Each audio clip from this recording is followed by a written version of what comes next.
여러분 안녕하세요. 우리 ESB 성경 공부 4과를 시작하겠습니다. 4과는 데살로니가를 떠난 일입니다.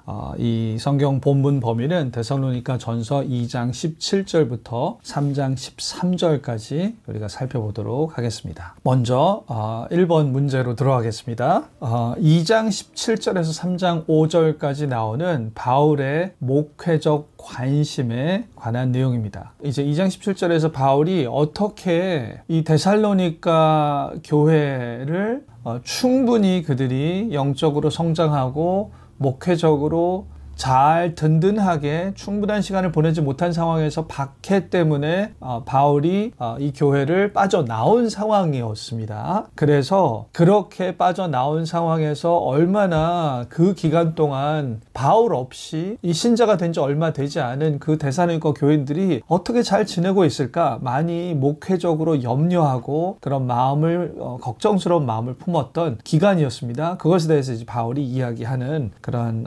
부분이죠. 살펴보도록 하겠습니다. 문제는 바울은 자신과 동료들이 데살로니가 교인들과 재회하기를 고대했지만 사탄이 우리를 막았도다라고 설명한다. 이런 악령의 영역을 간과하는 것에 어떤 위험이 따르는가? 그것을 지나치게 의식하는 것은 어떤 위험이 따르는가? 이 단락에서 우리는 사탄이 우리의 계획을 막고 우리의 마음을 시험할 수 있다는 것을 보지만 3장 11절 기도에서 바울은 사탄의 능력이 미치는 범위에 대해서 무엇을 가정하는가? 사탄에 관해서입니다. 사탄에 관해서. 우리가 본문을 먼저 보겠습니다. 자, 그러므로 나 바울은 한 번, 두 번 너에게 가고자 하였으나 사탄이 우리를 막았도다. 바울이 이 데살로니가 교회를 목회적으로 돌보기 위해서 가기를 원했으나 가려고 애썼으나 한 번 두 번 너에게 가고자 하였으나 사탄이 우리를 막았다고 얘기합니다. 자, 여기서 바울이 어떤 본인의 어떤 영적인 무책임을 피하기 위해서 사탄 탓을 하는 것이다 라고 해석을 한다면 이것은 바울의 기본적인 성품과 바울이 적은 글을 회의적으로 의심하면서 바울이 얘기하는 것은 그대로 믿을 수 없어 라는 입장을 취하는 것이죠. 그런 입장은 우리는 취할 수 없습니다. 우리 기본적으로 바울 하나님의 사도로서 신뢰하고 바울이 얘기한 것은 진정성을 가지고 이야기했다라는 것은 우리가 말씀을 대하는 바울 서신을 대하는 기본적인 전제인 것입니다. 그래서 바울이 진정성 있게 이야기를 했고 단지 바울이 의미가 무엇인가를 살피는 것이 우리의 목적이죠. 그래서 여기서 바울은 가고자 했는데 그 이유를 사탄이 우리를 막았다라고 얘기했다는 것은 정말 바울의 생각에 가고자 했으나 잘 일이 진행되지 않고 가려고 했으나 상황이 허락되지 않은 것은 사탄이 그렇게 되지 못하게 역사하였기 때문에 바울의 사역을 방해하였기 때문에 그래서 이렇게 가고자 하는 일들이 성사가 되지 못한 것이다 라는 것이 바울이 이야기하는 바입니다. 사탄이 우리를 막았다. 사탄은 아무 영향 없는데 그냥 어떻게 하다 보니 일들이 우리가 생각할 수 없는 변수가 많이 생겼어. 그냥 예측할 수 없는 수많은 불특정한 변수가 생겼어. 그렇게 얘기하지 않습니다. 그냥 어떻게 하다 보니까 그래. 인생이 원래 복잡해. 그렇게 얘기하지 않습니다. 사탄이 우리를 막았다라고 분명하게 이야기를 하는 것이죠. 이것은 사탄의 역사에 대해서 바울은 인식하고 있다. 의식하고 있다라는 것입니다. 사실 바울은 다른 곳에서도 고린도 후서 4장에서도 그렇고 에베소서에서도 얘기합니다. 에베소서에서는 사탄을 공중의 권세 잡은 자라고 얘기하고 아까 고린도 후서 4장에서는 사탄을 이 세상의 신이라고 표현할 정도로 실질적으로 이 세상에서 영향을 미치는 악한 세력으로 그렇게 나타냅니다. 그리고 복음서에서도 예수님의 이 공생의 사역을 시작했을 때 예수님을 시험한 존재가 사탄이었죠. 그래서 사탄의 존재에 대해서 우리는 인식할 필요가 있다. 오늘날 현대사회에서는 사탄의 역사를 사탄이란 것은 그냥 표현을 그렇게 할 뿐이지 사탄의 역사는 없다라고 오늘날 과학시대 무슨 사탄의 역사가 있어. 그러한 식으로 사탄의 존재를 무마하고 존재하지 않는 것 같이 성경에서 그냥 얘기하는 것 같이 그렇게 해석하는 경향도 있는데 우리는 그것을 피해야 되는 것이죠. 또 다른 극단은 사탄의 역사를 너무 강력하게 보아서 우리는 이 세상은 사탄이 강력하게 역사하는 그런 세상이라서 사탄이 우리의 모든 인생에 우리가 느끼는 뭔가 우리가 계획대로 되지 않은 것 같고 뭔가 우리 생각대로 일어나지 않는 모든 일들은 사탄이 다 막고 있는 거야. 사탄은 그만큼 강력해. 어느 정도 강력하냐 하면 하나님도 사탄 때문에 원하는 일들을 하지 못하고 계셔 라고 그렇게 여기는 또 다른 극단에 빠질 수 있습니다. 하나님이 사탄이랑 열심히 싸우고 계시지만 워낙 사탄이 강력해서 하나님이 본인이 계획하신 일들을 한 반 정도 이룰까? 아니 제대로 이루지 못하고 계획을 계속 변경하여야 되고 뭔가 계속 미루어지고 사탄과 열심히 치열하게 최선을 싸우고 계셔. 그러면 하나님께서 우리를 위하여 열심히 싸우시는 분인 것 같지만 사실상 사탄은 제한 못하시는 좋지만 열심히 싸우시지만 약하신 분으로 우리가 이해할 수 있습니다. 오해할 수 있는 것이죠. 사탄을 너무나 힘이 약한 존재로 이해하는 것이나 사탄을 너무 강한 존재로 이해하는 것 양극단을 피해야 됩니다. 그래서 바울은 아까 전에 사탄이 우리를 막았다 할 만큼 사탄의 실질적인 영향력을 인정하지만 데살로니가 전서 바로 전에 여기 5장에서 나온 요 구절을 보면 이렇게 얘기합니다. 사탄이 우리가 가고자 하는 길을 막았지만 그래서 하나님도 어찌하지 못한다라고 생각하지 않습니다. 여기서 보시면 11절에 하나님 우리 아버지와 우리 주 예수는 우리 길을 너희에게로 갈 수 있게 하시오며 결국 갈 수 있게 하신다. 갈 수 있게 하시는 분이다. 사탄이 아무리 막아도 하나님은 갈 수 있게 하시는 분이다. 그리고 사탄이 아무리 너희를 시험한 자가 너희를 시험하고 너희들의 믿음을 파괴하려고 하고 그래도 너희 마음을 굳건케 하시고 우리 주 예수 그리스도께서 모든 성도와 함께 강림하실 때 하나님 우리 아버지 앞에서 거룩하게 흠이 없게 하시기를 원하노라. 그런 소원을 가지고 그렇게 하실 것이다 라는 것을 믿음으로 고백하고 기도하는 것입니다. 하나님은 하실 수 있다. 궁극적으로 하나님이 전능하시고 하나님이 작정하신 바 자신의 백성에게 품으신 선한 뜻을 작정하신 바 이루시고야 말 것이다. 물론 사탄의 세력이 강력하고 실질적인 방해를 하고 정말로 사탄 때문에 뭔가 일이 일어나지 않는 것 같은 그러한 이 사탄의 역사를 느끼지만 그럼에도 불구하고 하나님의 선한 뜻이 좌절되지는 않는다. 우리가 인식할 필요는 있습니다. 이 정리하면 하나님의 주권을 믿는다. 우리는 사탄의 역사 때문에 낭망하지 않는다. 소망을 가지고 기도하고 하나님이 도와주시고 이루실 것이라는 하나님의 신실하심과 능력을 의지하여서 우리는 열심히 걸어 나가는 것입니다. 하지만 또 한편으로는 사탄이 우리에게 구체적으로 막는 역사를 하는 것은 맞기 때문에 우리가 그것을 피하기 위해서는 사탄이 어떻게 역사하는 것인가, 사탄의 역사를 우리가 어떻게 인식하여서 어떻게 피할 수 있는가라는 사탄을 인식하며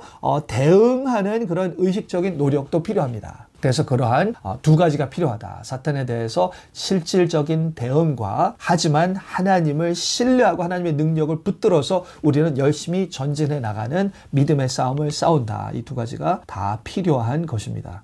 자, 그러면 두 번째 문제입니다. 자, 2장이죠. 2장 19, 20절에서 바울은 데살로니가 교인을 자신의 소망, 기쁨, 면류관, 영광이라고 부른다. 이것은 특히 데살로니가 교회의 모든 잘못에 비춰볼 때 놀랍다. 당신은 당신이 속한 지역교회를 어떻게 바라보는가? 주로 그것의 잘못에 관심이 많은가? 아니면 아름다움에 관심이 많은가? 바울의 관점과 마음을 더욱 닮으려면 당신의 생각, 말 또는 행동에서 무엇을 바꾸어야 하겠는가? 자, 이것은 이제 교회에 대한 우리의 태도를 돌아보게 만듭니다. 데살로니가 교회에 문제가 우리가 뒤에 살펴보겠지만 문제가 있습니다. 하지만 제가 이 두 구절을 다 미리 띄워놨습니다. 자, 일단 데살로니가 교회에 문제가 있지만 그럼에도 불구하고 바울은 어떤 태도를 취하죠? 우리의 소망이나 기쁨이나 자랑의 면류관이 무엇이냐? 바로 그가 강림하실 때 우리 주 예수 앞에 너희가 아니냐. 그 얘기는 예수님께서 강림하실 때 그때 너희들이 예수님을 맞을 그 모습이 그것이 그렇게 예수님께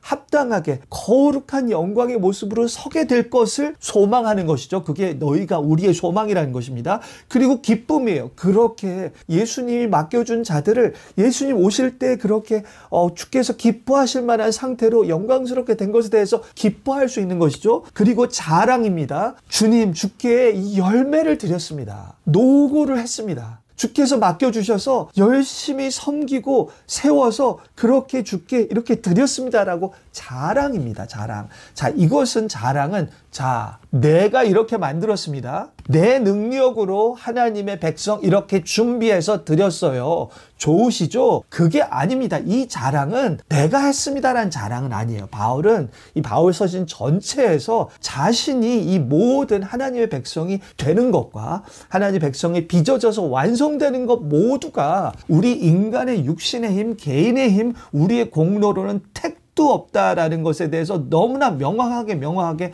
이야기하고 있고, 이것은 모두 하나님의 오래전 영원 전부터의 작정하심과 하나님의 흔들리지 않는 헌신과 그 헌신을 이루시는 하나님의 강력한 주권적인 능력의 역사로, 하나님의 일방적인 헌신과 능력으로, 그 능력도 창조주의 능력이고 죽은 자 가운데서 일으키시는 새 창조의 부활의 능력을 가지신 하나님이 이루시는 것이다 라는 것에 대해서 확고한 믿음이 있습니다. 하지만 그 하나님이 이루실 때 인간을 통해서 이루시는 것입니다. 하나님의 사역을 감당할 하나님의 도구가 되고 하나님의 파트너가 되고 하나님의 능력과 성품이 발휘되는 그러한 도구 파트너가 되는 하나님의 형상으로 지어진 백성, 이렇게 하나님은 자신의 형상으로 지어진 백성과 함께 역사하시는 것은 애초의 창조의 계획 가운데 담겨 있었죠. 하나님의 형상으로 지어진 그런 아담과 아담의 자손들이 다 왕과 같은 제사장 역할을 하여서 하나님 나라를 만들고 하나님의 창조 프로젝트를 완성하는 거, 하나님의 규칙이고 하나님의 질서가 하나님의 성품과 원하시는 방향의 패턴입니다. 그것을 지금 사도를 통해서 그리고 사역자들을 통해서 우리를 통해서 그렇게 하나님의 백성을 세워 나가시는 것입니다. 그래서 우리를 통해서 일하신다는 게 가장 잘 드러난 게 예수 그리스도의 몸을 얘기할 때 우리가 그리스도의 지체다라는 표현이, 우리는 그리스도의 몸의 어떠한 일부일 뿐이야. 그리스도의 몸의 일부됨 자체가 아니라 그리스도의 몸을 이루는 지체이기 때문에 이 지체가 함께 역사하여서 몸을 세운다. 하나님의 이 백성이, 우리가 하나님 백성이 일부지만 하나님의 도구가 되고 몸의 일부지만 몸을 세우는 하나님의 역사하심의 통로가 된다라는 게 가장 잘 담겨 있는 것이 그거죠. 이 그리스도의 교회는 그리스도의 몸이고 지체다 라는 그 부분이죠. 그렇듯이 하나님은 자신의 백성을 통해서 세우신다. 그래서 하나님의 능력과 성품을 나를 사용하셔서 주께서 맡겨주신 자들을 이렇게 세웠습니다. 주의 힘으로 내가 순종하여서 이렇게 열매를 맞아서 드렸습니다 라는 그러한 자랑입니다. 하나님의 도구와 하나님께서 맡겨주신 일을 하나님의 능력으로 감당해서 주의 영광이 되게 했습니다 라는 그러한 의미에서의 자랑과 기쁨과 소망이죠. 우리가 인간으로 태어나서 하나님의 형상으로 태어나서 이렇게 하나님의 형상, 하나님의 위대한 하나님 나라의 이 사업과 창조 프로젝트에 우리가 그 안에 참여하는 것만도 감사한데, 그 일을 이루는 것에 우리가 도구가 참여가 해서 그 일에 기여한다는 것 자체가 얼마나 우리의 인간으로서의 존재, 엄청난 이 존재의 의미와 보람과 가치를 느끼게 하는 것입니까? 그래서 그것을 느껴서 그렇게 하나님께 표현하는 거죠. 소망과 기쁨과 자랑의 면류관 이들을 세워서 주께 드리는 것입니다. 정말로 하나님의 도구로 하나님 맡겨주신 일을 성취함으로써 정말로 하나님께 이 본인의 인생에서도 엄청난 기쁨인 거죠. 그래서 그 열매를 주께 드리며 온전한 하나님께 보람차고 인간답고 의미 있는 삶을 산 것에 대한 만족감의 표현도 같이 나오는 것이죠. 너희는 우리의 영광이요 기쁨이니라. 이런 거예요. 우리가 이기적으로 우리 자신만을 위해서 돈 많이 벌었습니다. 많은 재산을 가졌습니다. 많은 일을 했습니다. 그것으로 우리의 영광이고 기쁨이 아닌 것이죠. 뭐죠? 이기적이고 사적인 야망을 가진 사람은 결국 자신의 영광과 기쁨입니다. 내가 높아지는 기쁨인 거예요, 결국은. 어떤 사람은 이기적인 야망을 가졌는데 그 사람이 하는 일은 봉사일입니다. 사람들을 봉사하는 일고, 직업이 만약에 사회복지사나 의사나 아니면 뭐 그 외에 그냥 사회에서 정말 일의 내용 자체가 남을 섬기는 일이에요. 하지만 그럼에도 불구하고 일의 내용은 너무나 섬기는 일인데도 불구하고 그 일을 종사하는 사람의 마음은 나의 영광을 위하여 나의 기쁨과 내가 이걸 이루었어 라는 마인드를 가지면 이 섬김 자체가 내가 섬기는 대상이 하나님 주를 위하여 섬겨서 드리는 게 아니라 내가 그 섬김의 대상이 결국 나의 영광을 비치는 조명이죠. 나를 높이는 그러한 도구로 사용하는 것뿐이에요. 섬기는 게 아니죠. 나는 그 사람을 사용하는 것입니다. 겉으로는 섬기는 행동이지만 자, 환자가 왔어요. 내가 너를 고쳤어요. 거기서 그 사람이 세워져서 하나님의 일이 그들에게 이루어졌습니다를 자랑하는 것이 아니라 그 사람에 대해서 내가 너 고쳤으니까 너는 내 실적이야. 너는 나의 영광을 위한 그런 도구야. 그렇게 되는 것이 아닌 것이죠. 하나님께 맡겨주신 섬김으로 하나님께 드리는 열매로서 이 영광과 자랑의 면류관을 이야기하고 있는 것이다. 여기서 중요한 것은 바울이 이런 고백이 이 교회들이 정말로 바울이 자랑할 만큼 정말로 하나님 정말 이 역사상에서 그전에 있을 수 없는 정도의 정말 높은 신앙심과 높은 성화가 이루어져서 이 정도면 진짜 자랑할 만하다. 하나님 정말 이렇게 이루셨습니다. 그런 상태에서 이런 자랑한 게 아닙니다. 데살로니가 이 교회들이 문제가 있는데도 불구하고 이렇게 자랑했다고 그랬죠. 데살로니가 교인들은 대체적으로 잘했어요. 조금 부족한 부분이 있지만 전체적으로 잘하고 있었습니다. 고린도전서에 가면은 고린도전서란 편지 자체가 고린도 교회에 있는 문제를 11문제를 문제 덩어리 교회였어요. 그래서 그 문제를 해결하기 위해서 쓴 게 고린도전서 편지거든요.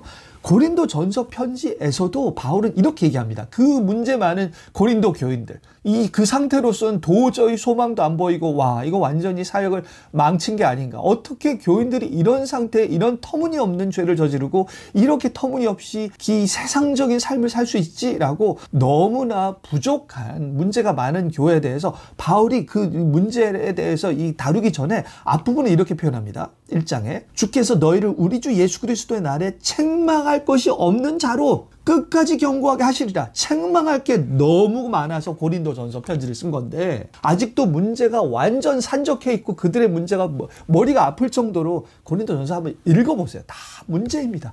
훈계와 문제와 너무나 문제를 읽어보면 정말 말도 안 되는 문제도 많아요.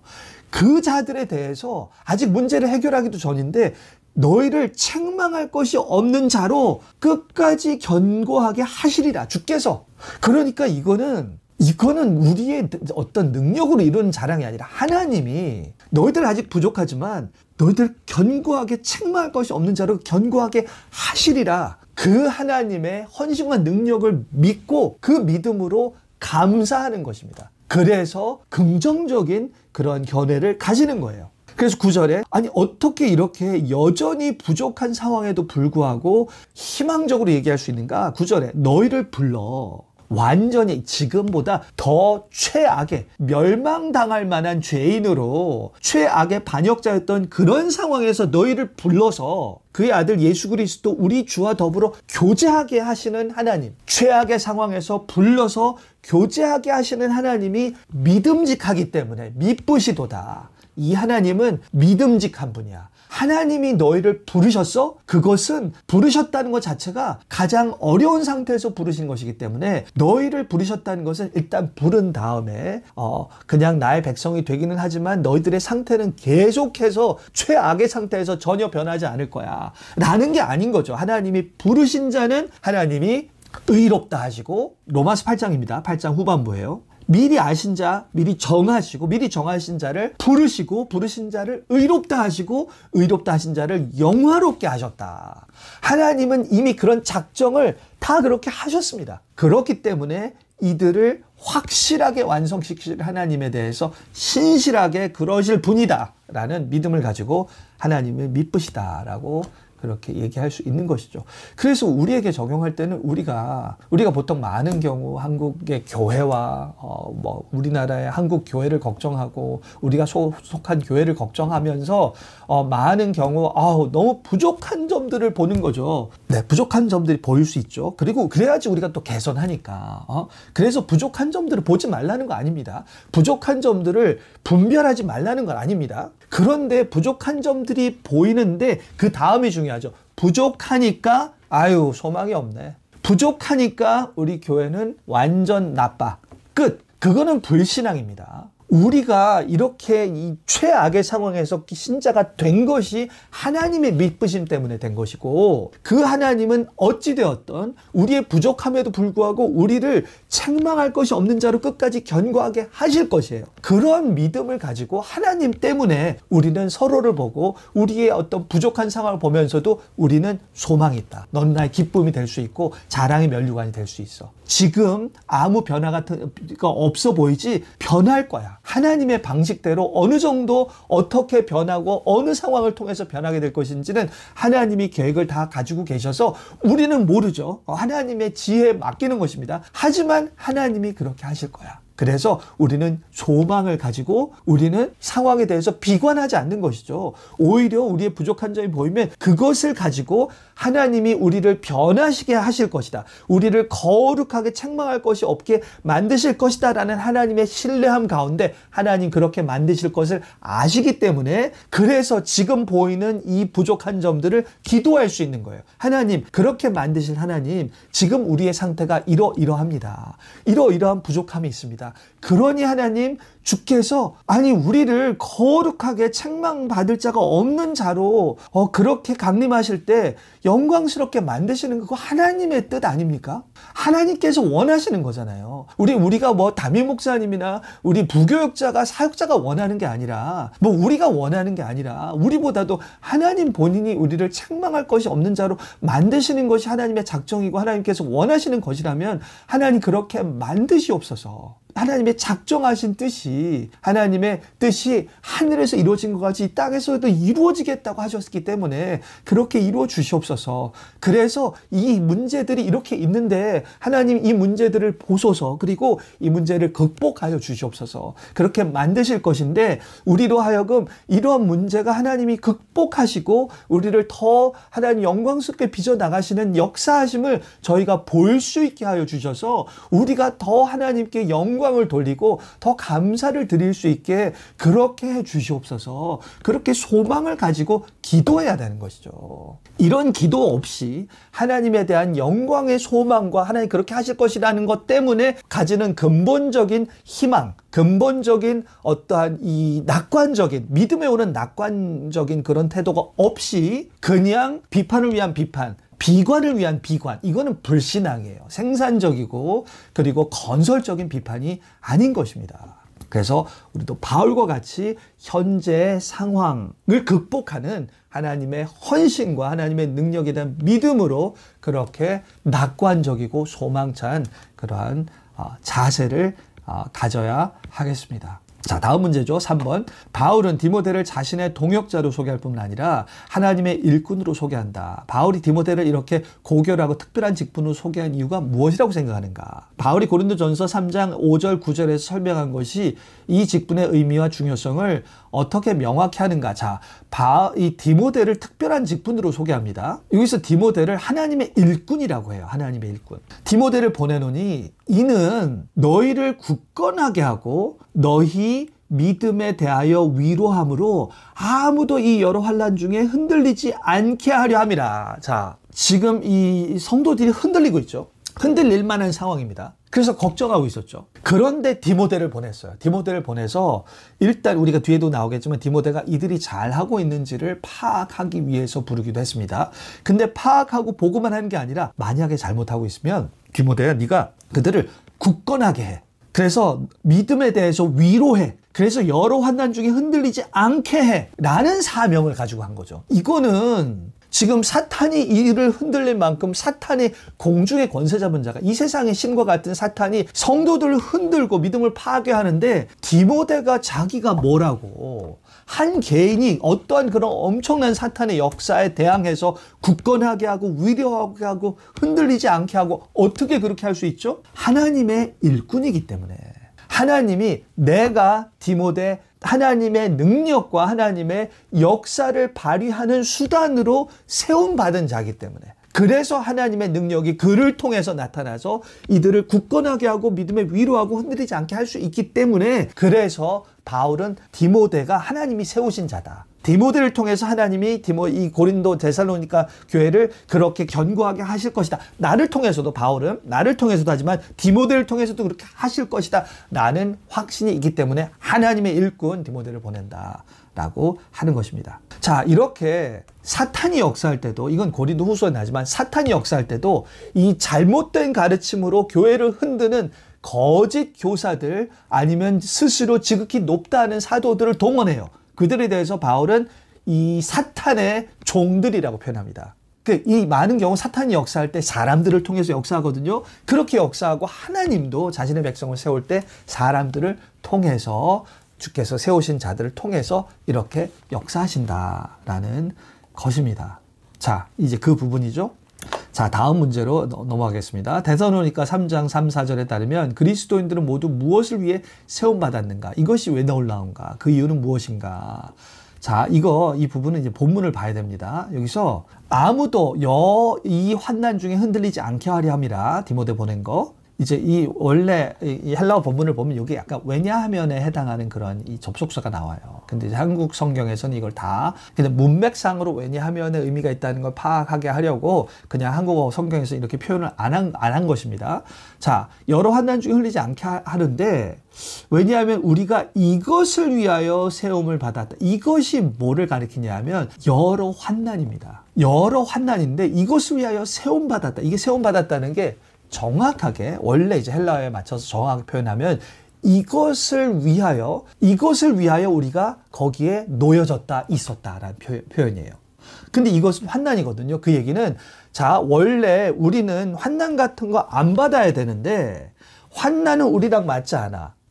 환난이 있는 곳에 우리가 있는 것은 우리가 마땅히 있어서는 안 되는 곳에 있는 거야. 환난은 발생하지 말아야 돼가 아니라 우리는 환난을 위해 있었다. 그 얘기는 환난을 겪는 것이 하나님께서 우리가 환난을 겪도록 그렇게 우리를 환난 가운데 놓으시는 정하신 바다라는 뜻입니다. 그러니까 여러 환난 중에 흔들리지 말아야 하는 이유가 뭐냐면 환난이 나타나는 것은 놀라울 게 아니야. 왜냐하면 하나님의 백성은 환난을 겪게끔 하나님께서 그렇게 정하셨어라는 것입니다.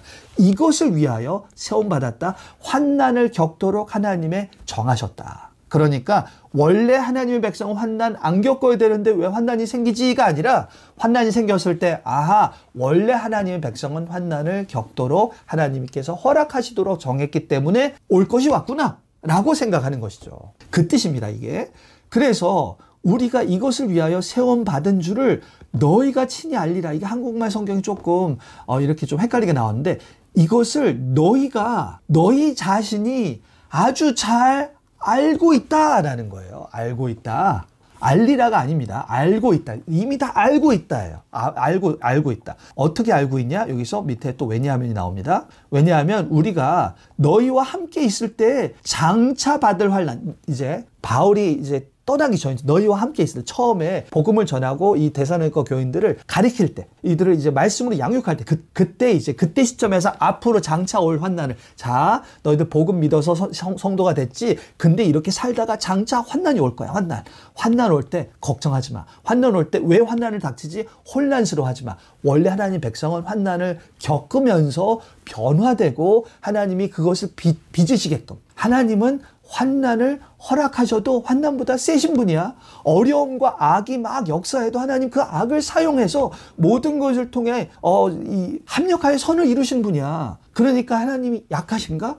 악이 왜 이렇게 세지? 내가 왜 이렇게 어려운 고난을 겪지? 그렇게 생각하지 마. 하나님은 다 알고 계셔. 그럼에도 불구하고 허락하신 거야. 그래서 너희들을 빚어나가시는 거야. 그러니까 혼란스럽게 겪지 마. 혼란스러워하지 마. 그렇게 미리 다 얘기했다는 거죠. 장차 환난 받은 것을 너희에게 미리 말하였다. 미리 이렇게 환난 닥치기 전에. 그런데 과연 그렇게 된 것, 내가 얘기한 대로 지금 겪는 거, 그렇게 된 거 이제 너희들 아느니라. 그래서 지금 너희들 가운데 너희가 환난을 겪는 것, 그것은 내가 너희가 지금 환난 겪기 전에부터 미리 가르친 것 아니냐. 그 미리 가르침의 내용은 하나님의 백성은 환난을 겪도록 하나님이 정하시고 허락하셨다라는 거, 미리 알려줬던 내용입니다. 자, 그런데 여기서 미리 이제 알려준 내용이에요. 알려준 내용인데 그럼에도 불구하고 막상 다치면 흔들릴 수 있죠. 알고 있는 내용이에요. 알고 있는 내용인데 흔들릴 수 있죠. 그래서 디모데가 가서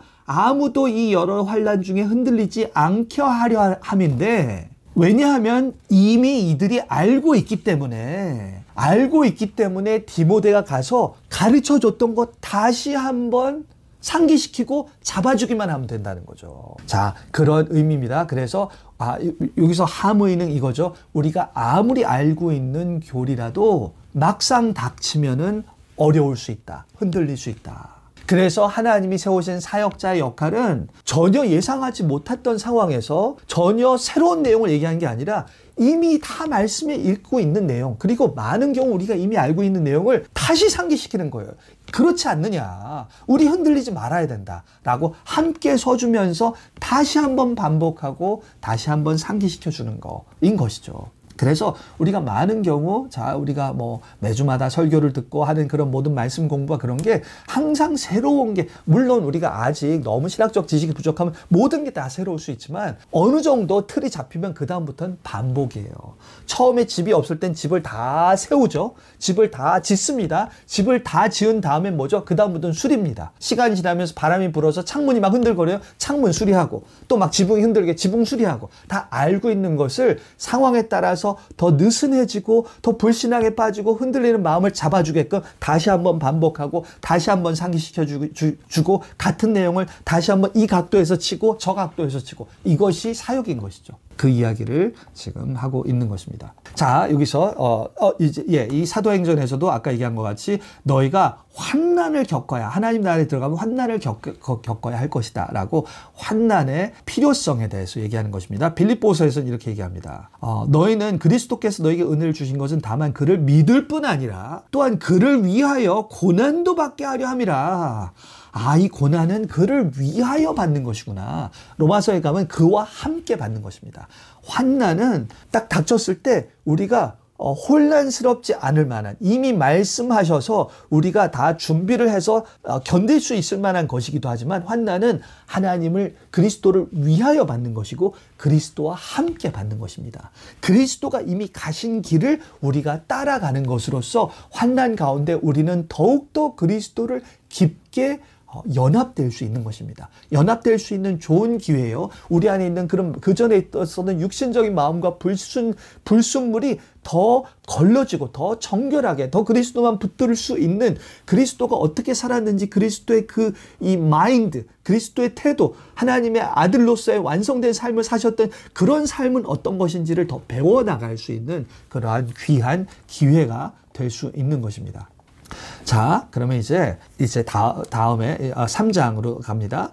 디모데의 기쁜 소식입니다. 이게 지금 2번인데 죄송합니다. 1번으로 나왔는데 3장 1절 5절에 따르면 바울은 왜 디모데를 데살로니가에 보냈는가? 이거는 아까 전에 설명한 내용과 마찬가지입니다. 여기서 이들을 위로함으로 경고하지 않게 하나님의 백성을 세우기 위한 것이고, 또 하나 이들이 잘 하고 있는지, 그들이 잘 수고하고 있는지, 아니면 시험하는 자가 사탄이 그들을 시험하여 우리의 수고를 헛되게 했는지, 많이 그들의 믿음을 해체시킨 건 아닌지라는 상황을 진단하여서 알려주고자 하는 그러한 진단의 목적도 있는 것이죠. 진단.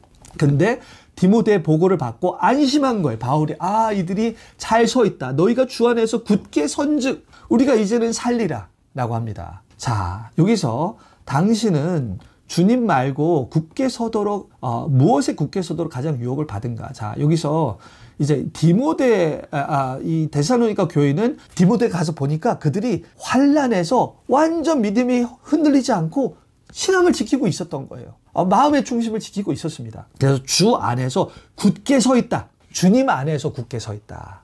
자, 여기서 주 안에서 굳게 섰다라는 것은 완전히 구약에서 반복되는 하나님이 나의 반석이시다 라는 것과 함께 갑니다. 세상은 이 세상을 묘사할 때 흔들리는 땅, 지진의 땅, 아니면은 막 휘몰아치는 바람, 이 세상은 변화와 유동성, 그리고 그러한 불안함, 그리고 불확실함, 그게 이 세상의 모습이거든요. 그러니까 우리는 계속 걱정하고 계속 마음이 흔들리고 이러지도 저러지도 못하고, 그러니까 내가 흔들릴 때는 나보다 조금 더 튼튼해 보이는 것 같은 사람을 붙드는 거죠. 상대적으로. 하지만 그 사람도 결국 그 사람이나 그 어떤 것도 더 흔들리는 강도가 심해지면 다 흔들리게 마련입니다.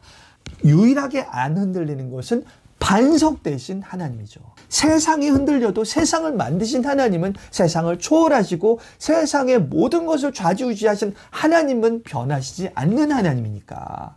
그래서 하나님의 성품과 하나님의 존재와 하나님의 약속, 특히 하나님이 아무리 세고 하나님이 아무리 성품이 좋아도 우리는 그 하나님의 강한 능력을 어떠한 방향으로, 하나님의 성품을 어떠한 방향으로 발휘하신지를 알아야 그 방향성에 있을 때 하나님의 흔들리지 않으심을 경험할 수 있습니다. 우리가 만약 착각할 수 있죠. 나는 지금 만약에 성적인 타락하는 삶을 살고 있는데 하나님은 내가 이렇게 타락하는 삶을 사는 것에 대해서 하나님은 계속 이 삶을 잘 살면서 즐길 수 있게 그렇게 도와주실 거야 라는 것은 하나님의 성품을 잘못 이해하는 거죠. 하나님은 이쪽 방향으로, 부도덕한 방향으로, 하나님 질서에 파괴되는 방향으로 그렇게 도와주시고 그렇게 붙들어 주시지 않는 것이죠. 그래서 우리가 굳게 서기 위해서는 하나님의 존재를 알고 하나님의 성품과 하나님이 무엇을 일하시는지, 무엇을 이루시는지를 알아야 되는 것입니다. 근데 보니까 앞부분에 계속 얘기한 게 하나님은 우리를 환난을 허락하시면서 그 가운데 이 세상에 의지하는 것들 다, 그런 거 다 떨쳐버리고 하나님만 붙드는, 하나님께만 소망을 두는 그러한 삶을 살게끔 그 방향으로 우리를 인도하신다라는 것을 아는 이상 우리는 환난 가운데 하나님이 우리에게 반석되신다. 환난 가운데 우리 함께 하신다. 하나님은 이것을 친히 정하셨다. 환난은 하나님께서 나도 몰라, 나도 예상하지 못한 일이 일어났어가 아니라 내가 허락한 환난인지 내가 너를 견고하게 만드는 방법이야. 그러니까 나를 이때일수록 더 붙들라 라는 하나님의 뜻으로 알고 굳게 서 있는 것입니다. 하나님을 바라보지 않으면 우리는 세상의 유혹을 받아서 하나님이 아닌 다른 것들에 붙들고 여기 뛰고 저기 뛰고 여기 옮기고 저기 옮기고 해봤자 결국 바람에 나는 겨와 같은 삶에 지나지 않는 것입니다. 그래서 아까 주 안에 굳게 섰다라는 그 표현이죠. 자, 바울의 행복은 데살로니가 교인들의 행복과 매우 밀접한 관계가 있다. 데살로니가 교인들이 잘 지내는 것은 바울에게 위로, 감사, 기쁨, 아까 그랬죠? 생명까지 가져다 준다. 하나님의 은혜에 대한 보고로 인해 더욱 쉽게 교화되고 감동하는 마음을 함양하는 몇 가지 방법은 무엇인가? 여기서 뭐냐 하면 하나님이 은혜를 베푸셨다라는 보고를 들었을 때 더 쉽게 교화되고 감동하는 마음을 가지려면 어떻게 해야 되냐는 거죠. 그거는 이거죠. 하나님의 은혜를 사모하는 마음을 가지고 산다. 그 얘기는 하나님의 은혜를 사모하려면 어떻게 되죠? 지금 현재 상태에 대한 거룩한 불만족이 있어야 됩니다. 아까 전에 말씀드렸죠. 우리가 하나님이 이루실 것이다 라는, 하나님 우리를 빚으셔서 이 하나님 앞에 책망할 것이 없는 자로 완성하실 것이다 라는 그러한 소망, 그러한 확신은 근본적으로 깔려 있어야 됩니다. 그래서 우리는 비관하지 않아요. 우리는 낭망하고 절망하지 않습니다. 하지만 그렇기 때문에 지금 현재 상태, 부족한 상태를 보고 괜찮아, 다 어떻게 될 거야, 이거는 무관심인 거예요. 그렇게 될 것을 아는데 지금 현재 상태가 거기에 도달하지 않은 현재의 부족한 모습, 아직 하나님의 영광이 미치는 현재의 그런 비참한 상황에 대해서 우리가 거룩한 불만족이 있어야 되죠. 하나님, 그렇게 돼야 되는데 아직은 아닙니다. 그렇게 될 거라는 거 아는데 지금은 너무 부족한 상황입니다. 이대로는 하나님의 백성답지 않습니다. 이대로는 하나님의 백성이 마땅히 갖춰야 되는 그런 모습이 아닙니다. 하나님, 아직 믿음이 너무 부족합니다. 아직 너무 육신적입니다. 라는 그런 거룩한 불만족을 통해서 아직 부족합니다. 거룩한 불만족이에요. 하지만 하나님 그렇게 완성할 것이니 우리 문제를 극복할 수 있는 은혜를 주실 것입니다. 아까 제가 말씀드렸죠. 기도할 때도 하나님에 대해 소망을 가지고 그 가운데서 거룩한 불만족을 품어 안고 이것을 가지고 기도로 드리는 거죠. 하나님, 하지만 부족하오니, 하지만 거기 너무 먼 상황이오니 하나님 도와주실 것이지 않습니까? 하나님 우리를 변화시켜 주실 것이잖아요. 그게 원하시는 것이잖아요. 하나님의 거룩한 뜻이죠. 그러니 하나님, 우리가 그렇게 될 수 있도록 은혜를 베풀어 주시옵소서. 하나님의 은혜와 하나님의 도와주심과 하나님의 능력이 아니면 하나님께서 원하시는 그 상태에 도달할 수 없습니다. 우리의 힘으로는 절대 안 되는 거 아시지 않습니까? 우리의 노력으로는 택도 없습니다. 그러니 하나님께서만 도와주셔야만 가능합니다. 라고 그렇게 기도로 하나님의 은혜를 사모하는 그런 삶을 살다가 하나님 은혜를 주셔서 변했어요. 하나님 은혜를 주셔서 그 어려웠던 그런 한계가 극복이 되는 걸 경험하죠. 그러면 너무 좋은 거죠. 너무 감사한 거죠. 도저히 극복되지 못하는 것 같은 그런 문제고 절망될 수밖에 없었던 상황이었는데 하나님이 은혜를 주셔서 이렇게 변했습니다. 이렇게 잘 살고 있습니다. 그게 너무나 감사가 되는 것입니다. 감동이 되는 것이죠. 그래서 바울이 이렇게 얘기하죠. 형제들아, 모든 궁핍과 환난 가운데 너희가 믿음을 잘 지켰다고 하니 바울이 얼마나 기도했겠어요. 하나님, 이들이 스스로 못 견디는 거 아시죠? 이들이 박해 가운데 스스로 못 서 있는 거 아시죠? 하나님 도와주시옵소서, 붙들어 주시옵소서. 그렇게 기도하다가 소리를 들으니까 잘 하고 있는, 그러니까 위로를 받는 것입니다. 위로를 받았노라. 너무나 내게 힘이 된다. 위로를 받았노라. 이제 너희가 주 안에 굳게 선즉 우리가 이제는 살리라. 이제 우리가 살 것 같아. 너희가 잘 신앙생활을 못하면 우리가 너무 힘들어. 그러니까 이게 사역자의 마음입니다.